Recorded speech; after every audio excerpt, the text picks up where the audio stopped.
안녕하세요. 신용 좋은 사람들의 신용상담사입니다. 신용 좋은 사람들에서 제공하는 신용 컨설팅 서비스가 정확히 어떤 것인지 궁금해 하시는 분들이 많이 계십니다. 그렇기 때문에 앞서 컨설팅을 이용하신 분들의 컨설팅 내용을 간단히 설명드리도록 하겠습니다. 본인과 비슷한 상황에서 어떻게 컨설팅이 진행되어 가는지 참고하시면 좋겠습니다. 이번 영상에서는 지급보증담보대출이 많아 개인회생을 신청한 40대 남성의 컨설팅 사례를 살펴보겠습니다. 우선 상담인의 상황을 간략히 알아보겠습니다. 상담인은 현재 연체는 없지만 매월 상환액이 과도하여 연체가 임박한 상황입니다. 채무는 원금 7천만 원입니다. 특이사항으로 지급보증대출이 4,500만 원으로 절반 이상의 비중입니다. 재산은 상담인의 명의에 월세보증금 6천만 원이 있습니다. 월세는 80만 원이 지출되고 있습니다. 주민등본상 본인과 배우자, 미성년 자녀 2명이 있는 4인 가구입니다. 배우자는 소득이 없습니다.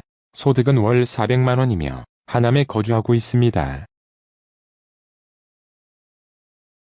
컨설팅의 상담인이 문의한 사항을 알아보겠습니다. 상담인이 가장 중요하게 여기는 것은 채무감면입니다. 개인회생은 여러 곳에서 상담을 받았는데 대리인 선임 비용이 부담이 된다고 하였습니다. 비용을 1,000만 원 가까이 높게 요구하는 곳들이 많아 개인회생의 진행에 부정적 의견을 표했습니다. 최근 1년 내 햇살론, 사이돌 등 서민금융상품들을 많이 받았는데 그 대출들을 기존 대출 상환과 주택보증금으로 사용하였다고 합니다. 서민금융상품들은 신용회복위원회 워크아웃에 포함이 안 된다고 하여 채무 조정이 안 될 것 같아 고민을 하고 있었습니다. 배우자와 자녀들에게 걱정을 끼치고 싶지 않아 추심을 최소화하길 희망하고 있었으며 미래 지출을 계획하기 위해 매월 상환하는 금액이 어느 정도 되는지 문의 주셨습니다. 상담인이 중요하게 여기는 채무 감면과 추심 최소화에 중점을 두고 채무 조정을 고려하고자 합니다. 먼저 상담인이 걱정했던 서민금융상품들은 신용회복위원회 워크아웃이 안 되는 것이 사실인지에 대해 알아보겠습니다. 서민금융상품들도 워크아웃이 가능합니다.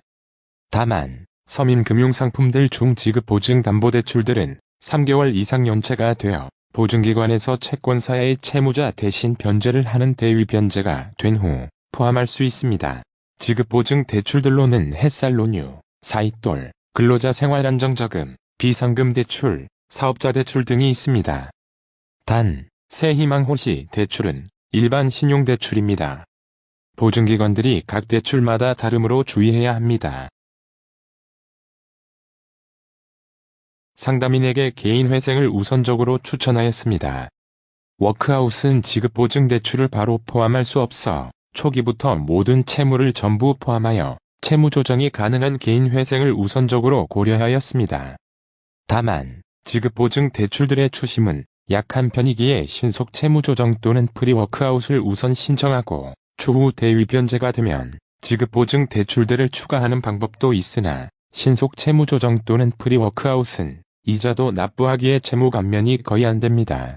그렇기에 채무 감면이 되면서 채무들도 전부 포함되는 개인회생이 가장 적합한 채무 조정으로 판단되었습니다. 개인회생을 신청 가능한지 확인하고 예상 진단을 안내해드렸습니다. 우선 개인회생이 가능한지 조건을 확인해 보았습니다. 개인회생은 청산 가치가 무담보 채무액보다 적어야 가능합니다. 또한 재산의 청산 가치보다 개인회생의 총변제액이 많아야 합니다. 즉, 청산 가치가 낮을수록 채무 감면이 많이 될 수 있습니다. 앞에서 살펴보았듯 상담인의 재산액은 임차보증금 6천만 원이 되며 재산액 중 임차보증금의 경우 지역에 따른 면제 재산을 공제하여 청산 가치를 평가합니다. 청산 가치를 계산해 보겠습니다. 임차보증금은 6천만 원이고 상담인이 거주하고 있는 하남시는 과밀억제권역으로 면제 재산은 4,800만 원이기에 이를 차감한 금액은 1,200만 원이며 이 금액이 청산 가치가 됩니다. 무담보 채무액 7천만 원보다 청산 가치가 낮기에 상담인은 개인회생 신청이 가능합니다. 우선 개인회생 예상진단을 상담인에게 보여드렸습니다. 개인회생의 채무조정 내용을 살펴보면 변제 기간은 기본적으로 36개월입니다. 단, 채무자의 재산과 채무 원인에 따라 최대 60개월까지 연장될 수 있습니다.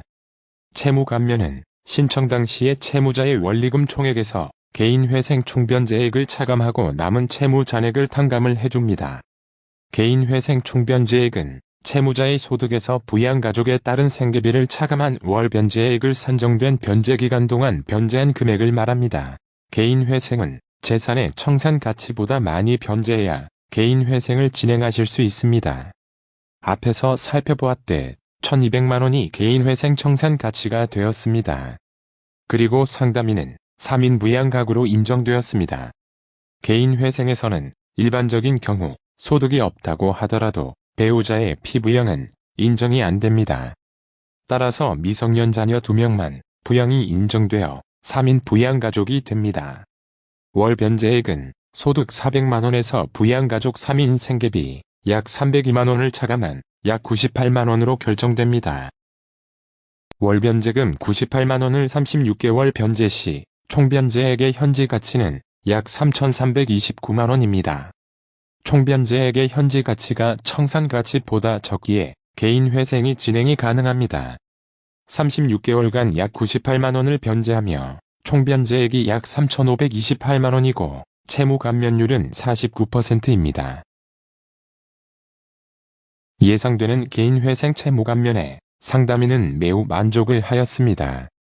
50% 가까이 감면이 되는 예상 조정안에 만족하였습니다. 상담 전 대리인 선임 비용에 대해 부담된다고 하였으나 예상 채무 감면액을 고려하면 대리인 선임 비용을 충분히 감내 가능하다고 하였습니다. 그리고 상담인이 다른 곳에서 상담받았던 1,000만 원에 가까운 비용은 터무니없는 금액이라 안내해드렸습니다. 추가로 월 100만 원 이하로 변제하는 것도 충분히 감당할 만한 수준이라 판단하였습니다. 상담인은 추가로 개인 워크아웃 예상안도 궁금해하였습니다. 연체가 없는 상담인은 추심을 최소화하길 희망했기에 3개월만 연체한 후 개인 워크아웃을 신청할 것이므로 원금 100% 변제가 예상되었습니다. 다만 워크아웃에서는 소득이 없는 배우자의 부양이 인정되어 4인 부양가구로 진행이 가능하기에 워크아웃 최대 변제 기간인 96개월로 매월 73만 원을 상환할 것으로 예상되었습니다. 월 변제액 부분에서는 개인회생보다 약간 부담이 덜했으나 채무 감면이 아예 안 되어 상담인은 개인회생을 진행하기로 최종 결정하였습니다. 지급보증대출이 많아 개인회생을 신청한 40대 남성의 컨설팅 사례를 살펴보았습니다. 상담인은 채무조정을 처음에 선택할 때 채무 감면과 추심 최소화가 중요하다고 하였습니다. 그런데 채무 중 지급보증담보대출들이 많아 워크아웃을 진행할 경우 해당 대출들이 조정에서 제외될 수 있어 추심을 최소화할 수 없었습니다. 반면 개인회생을 모든 채무를 포함하여 진행이 가능하였습니다. 다만 잘못된 상담을 받은 상담인은 개인회생 비용이 매우 높다고 오해를 하고 있었고 개인회생에 매우 부정적이었습니다.